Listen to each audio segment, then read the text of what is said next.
আসসালামু আলাইকুম, সবাই কেমন আছেন? আল্লাহর রহমতে আমি ভালো আছি।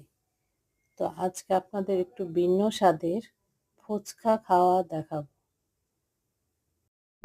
আজকে আমার অনেক ফুচকা খেতে মন চেয়েছিল, কিন্তু কে এনে খাওয়াবে? কোনো লোক নেই। সেজন্য ভাবলাম ঘরে যা আছে তা দিয়েই খাবো। তো একদিন আমি একটা প্যাকেট ফুচকা কিনে এনেছিলাম, কখনো ভেজে দেখিনি। ভাবলাম যে আজকে তাহলে সেটাকে কাজে লাগাই।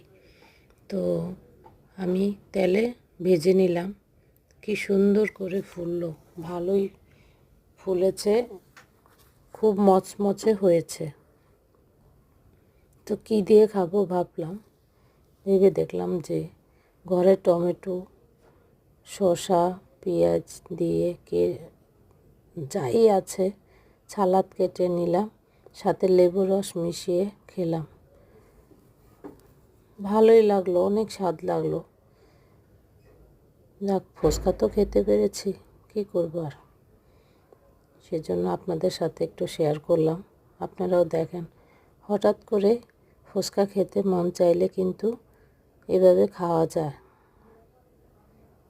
তো যাই হোক, একে একে আমি সবগুলো ফুচকাই খেয়ে ফেললাম, খুবই স্বাদ লাগলো। তা আপনারাও ঘরে ট্রাই করতে পারেন। যারা ফুচকা লাভার তারা তো অবশ্যই এভাবে খেয়ে দেখবেন, অনেক মজা হয়েছে। যাক, আপনারা ঘরে ট্রাই করবেন। আল্লাহ হাফেজ।